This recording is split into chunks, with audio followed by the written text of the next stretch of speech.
Ouais, alors donc, c'est quel bord? C'était vu comme de salade, lundi. Quelque chose de très intéressant.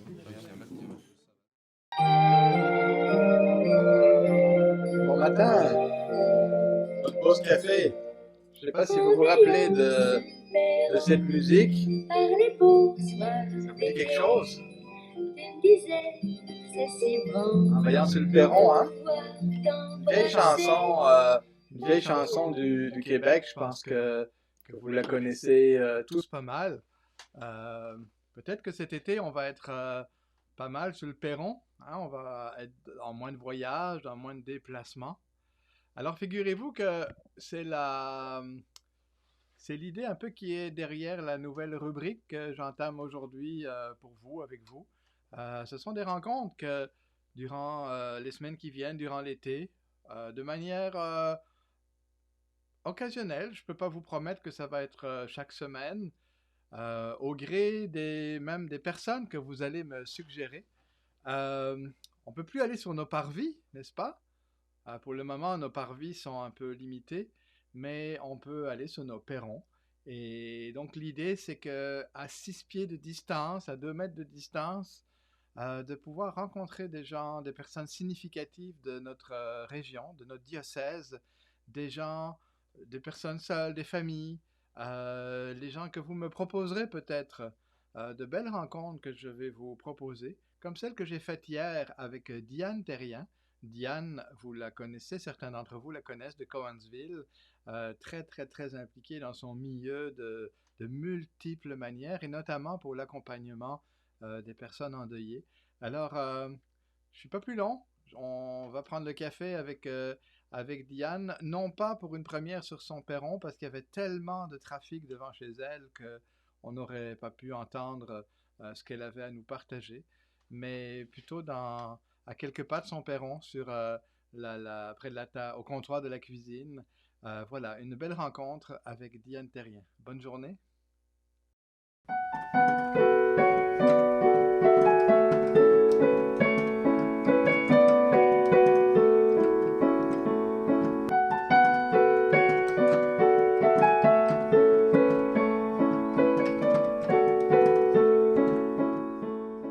Diane, je suis très contente de te rencontrer chez vous. Idem pour moi. Alors, pour notre première des perrons, alors on va vérifier si on a nos 6 pieds réglementaires. Est-ce que, voilà. est-ce que je dois retenir mon souffle?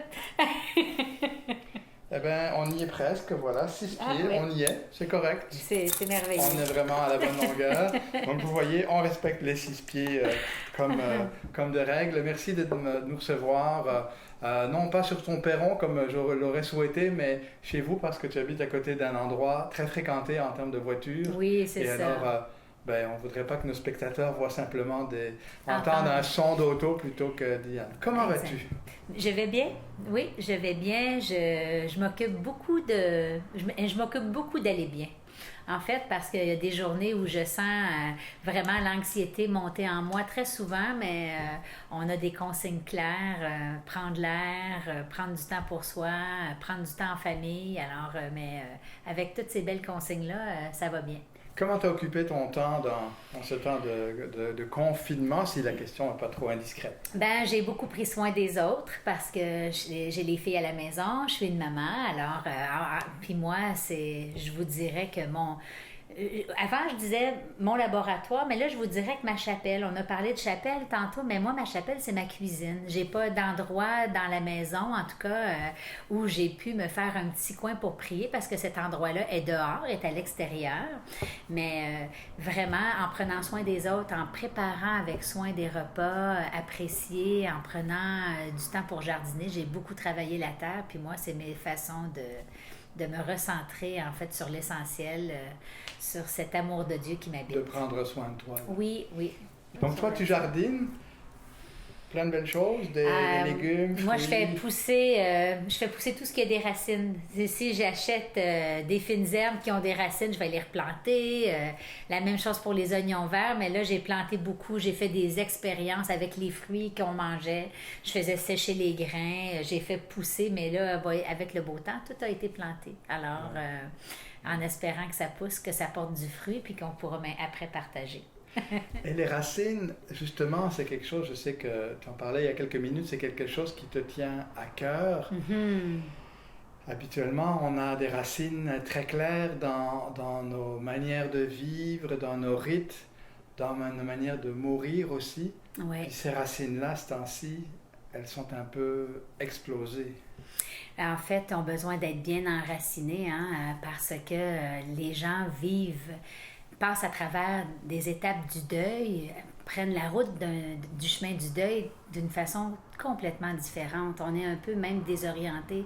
Je dirais même moi, des fois, j'essaie de trouver les bons mots pour accompagner les familles parce que j'ai l'impression que les mots suffisent pas. Tu sais, on a une présence qui est un peu retirée, on est éloigné. Alors, comment trouver les mots qui sont capables d'avoir une portée pour pouvoir enlacer les gens, pour pouvoir encore plus les soutenir? Juste pour situer pour les personnes qui nous écoutent, toi, normalement, dans ta tâche habituelle, comme agent de pastoral, Oui. tu accompagnes les personnes en deuil, puis tu fais des cérémonies également. C'est ça, juste pour nous situer. Oui, oui. Alors, oui, j'accompagne les familles endeuillées, aussi les familles, que ce soit au salon ou même à l'église, qui souhaitent que ce soit pas un prêtre, mais qui aient le goût d'avoir une spiritualité, dans le fond, que ce soit vraiment avec la teinte de la foi chrétienne. Alors, on accompagne ces familles-là jusqu'à la cérémonie. On a été habiletés, bien accompagnés, bien préparés. Bien préparé, Oui. mais pas préparé à des circonstances comme celles que l'on vit. Décris-nous un peu, pour ceux qui se sont pas retrouvés dans cette circonstance, et tant mieux si c'est leur cas, décris-nous un peu comment ça se passe actuellement alentour du deuil. Là. Qu'est-ce qui se passe qu'on fait ou qu'on ne fait pas habituellement? En fait, il y a beaucoup de familles, premièrement, qui ont remis à plus tard le moment de rencontre avec leur famille, espérant, dans le fond, qu'on puisse avoir des rassemblements. Alors, il y a eu une espérance qui a habité beaucoup les familles de dire, on va mettre ça sur pause, on va vivre notre peine tout seul et éventuellement, on pourra se rassembler. Alors là où on se parle maintenant, on sait que c'est pas possible encore. Tu sais, ça, c'était ce qu'on avait comme pensée au mois de mars, assez tôt, quand on commençait à remettre, dans le fond, les cérémonies, la cérémonie même pour les gens. Alors, et là, les gens s'aperçoivent qu'il faut réorganiser. Comment on réinvente la façon qu'on va célébrer, rendre célèbres ces gens-là, vivre notre deuil. Alors, c'est tout un accompagnement différent parce que même au niveau du rassemblement ou dans notre culture, on rassemble autour d'un Comme repas. un lunch, Un petit repas. Ouais. Ça, c'est pas possible. Alors, les maisons funéraires, où est permis de célébrer, dans le fond, de célébrer la célébration de la parole, ben offrent pas ça, les familles peuvent pas accéder à un petit lunch. Alors, il y a des familles qui disent non, si on peut pas se rassembler pour prendre un repas ensemble, on va le remettre à plus tard. Alors, souvent, c'est même cette habitude-là qui fait que les gens sont prêts à remettre à une année. À vivre leur deuil, on les accompagne au téléphone, on leur ouvre la porte si jamais ils ont besoin de parler à quelqu'un et tout. Alors, et il y a des gens qui décident de le faire quand même. Il y a des gens qui décident de célébrer, faire une inhumation seulement, mais avec une célébration festive. Là, cette semaine, je me prépare même avec une famille, ça va se faire au cimetière, mais il y a des chanteurs, la famille s'est organisée pour avoir vraiment des abris avec de la musique, des chanteurs. Alors, ils vont le faire à l'extérieur, vont respecter la distanciation, mais ont besoin vraiment... Du beau temps. Là, profite du beau temps, mais c'est un besoin incroyable de se rassembler. Tu disais se rassembler. Les gens ont besoin de se rassembler, mais même... on sait que le moment du décès, le moment de la mort, c'est souvent un moment où on vit des choses tout à fait particulières entre parents, enfants, frères et sœurs, grands-parents. Il se passe quelque chose dans ce moment-là. Comme on dit, on peut se donner des pardons, on peut régler des affaires ou entendre une parole qui va nous donner vie, l'espère-t-on. Hein? Ces moments sont absents actuellement, les gens. Est-ce que c'est un deuil supplémentaire dont les gens te parlent? Ah, moi, je crois que oui. Par contre, je sais, en tout cas, parce que moi, j'ai une de mes sœurs qui travaille en milieu hospitalier, je sais qu'il y a beaucoup de gens qui sont au front, qui ont permis aux familles, via les réseaux sociaux, le téléphone ou une tablette, de pouvoir s'adresser à leurs proches. Je sais qu'il y a des gens qui ont eu des privilèges comme ça. Alors, et là, tout doucement, il y a dans certains cas, en tout cas ici à Coansville, on a laissé des familles en petit nombre venir accompagner leur Une ou deux personnes. Une ou deux un personnes, petit temps, un avec roulement autour de ça. Là. Oui, avec c'est ça. bien des précautions, parce Ok, que oui. il y a le virus, mais tous les gens ne sont pas décédés de ce virus-là. Non. Il y a le grand âge là, qui Oui. fragilisait certaines personnes qui... Alors, mais même à ça, c'est comme dans un temps où la proximité manque beaucoup. Ce côté-là, même moi avec mes parents qui sont à la maison, qui sont en forme, c'est un peu ma demande au Seigneur de dire préserve-les. Mais j'ai l'impression que la vie me vole du temps avec eux. Que cette pandémie-là me vole des précieux moments parce que on profite de tous les instants, on est beaucoup avec eux et puis on est capable de voir que cette proximité-là, ce côté-là affectif du toucher, c'est un sens qui nous manque beaucoup, le toucher. Je vois beaucoup tes mains là, Oui. actuellement, elles sont comme ça, mais ça exprime beaucoup. Là, ce toucher est tellement... peut-être que le manque, l'absence nous fait réaliser l'importance de la proximité non verbale, physique, qu'on a besoin de se toucher. Il fait partie de notre humanité. Là. Absolument. Puis moi, te dirais même, Laurent, quand l'évêque vient pour confirmer des jeunes ou des adultes, quand il impose les mains tout près, hein, l'imposition des mains, ça se fait pas à 6 mètres, ça se fait plus près. C'est un des moments forts pour moi, quand, dans le fond, lors de la célébration de la confirmation. Mais je pense qu'en tant que toucheuse, parce que je suis vraiment ceux qui me connaissent, ils vont dire, ah oui, on reconnaît Diane dans son toucher, mais c'est une façon de transmettre toute notre gratitude envers une personne, notre attention, notre affection, et les mots ne sont pas nécessaires. Alors là, quels mots on utilise pour autant de gratitude, Pour ce qui se passe pour ce qui se un passe. simple geste, Moi, ça j'ai prend pas, beaucoup de mots. Là, j'ai pas c'est ça. trouvé encore. Même, je te dirais, ce week-end dernier, avec une dame qui avait perdu son mari et elle souhaitait que je sois là pour faire des petits pas puis célébrer avec eux, tout simplement. Mais je pouvais pas m'approcher de la dame, elle souffrait d'une surdité. Alors là, j'avais des doubles barrières. Je suis repartie, pas par la peine d'avoir accompagné la famille, mais la peine de ne pas m'être fait proche. Tu sais, quand on dit « fais-toi, sois proche », là. Mais j'ai l'impression qu'il faut que vraiment je reconstruise encore comment je peux me faire proche en étant distante. Ça, c'est encore une zone grise, là. Et là, c'est là qu'on reprend conscience de l'importance des gens d'approcher Jésus dans les évangiles. Ah oui. Il le touchait. Hein, il y a cette fameuse scène où une femme l'a touché, et il le sent bout de que la quelqu'un l'a touché, frange, voilà. absolument. Ou que lui-même, pour des guérisons, touche les oreilles, les yeux, la Oui. bouche, on voit qu'il y a quelque chose de guérissant dans ce type de toucher-là, Oui. hein, de ce type relationnel. Mhm. Quels mots on peut trouver pour des personnes dans notre entourage? Moi, je n'ai pas directement perdu des gens à cause de la COVID, mais je connais des gens qui en ont perdu. Et Ah on est oui. un peu sans mots par rapport à leur peine actuellement, parce qu'ils expriment que c'est comme si la maladie leur avait volé 2 fois les derniers moments dont tu parlais, Oui. ces moments précieux, le temps de la mort et l'impossibilité de célébrer quelque chose. Qu'est-ce qu'on peut dire? Qu'est-ce qu'on peut faire avec... qu'est-ce que tu inventes actuellement, par exemple? Ben, en fait, c'est vraiment...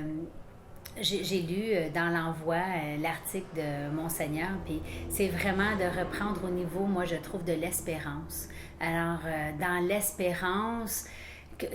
Puis et aussi ramener les gens, pas juste aux derniers 6 mois ou aux derniers 3 mois de vie des gens, mais de voir au-delà.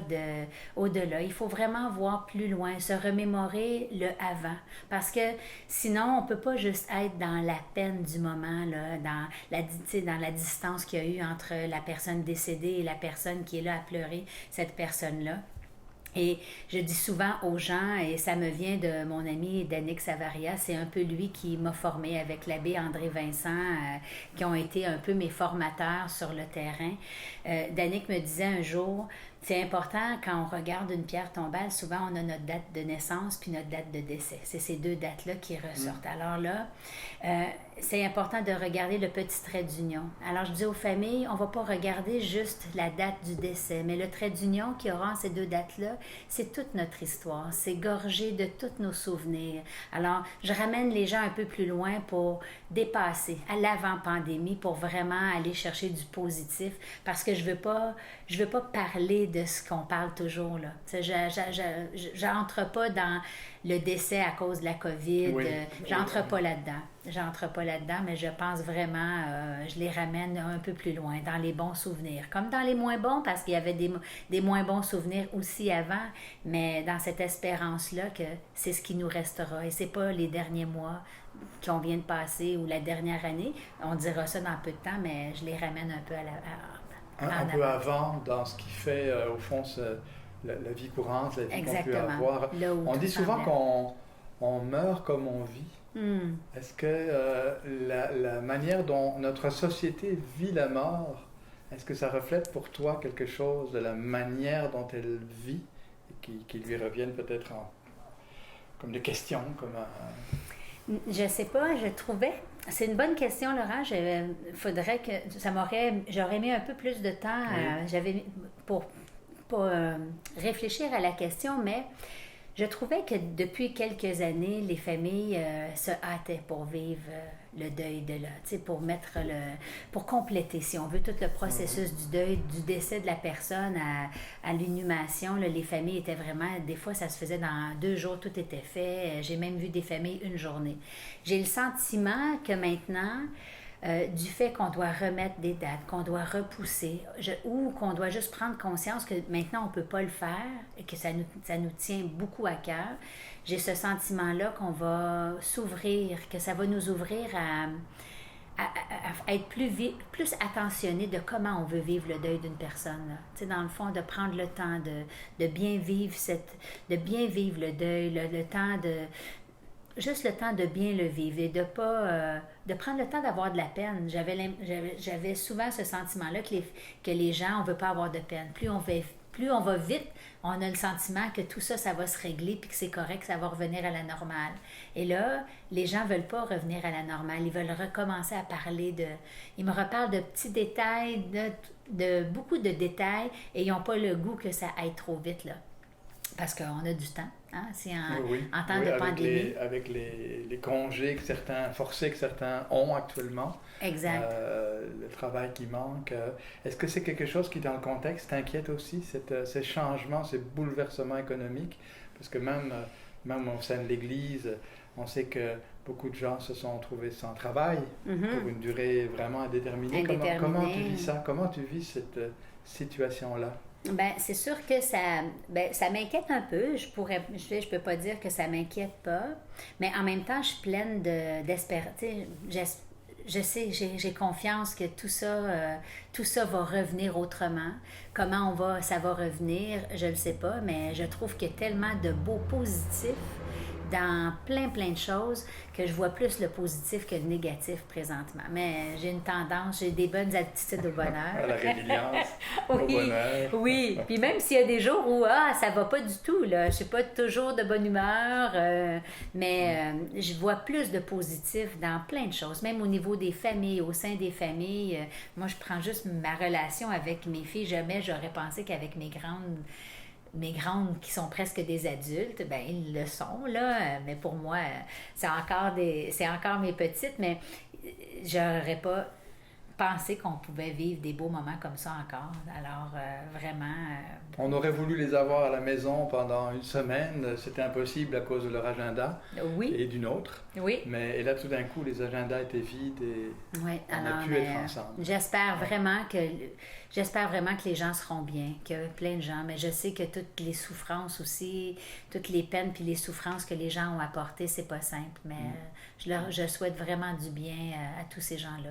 Je prie beaucoup pour ces gens-là qui ont peut-être pas toute l'aisance. C'est ça, hein, il y a toujours des gens qui sont plus défavorisés, plus démunis.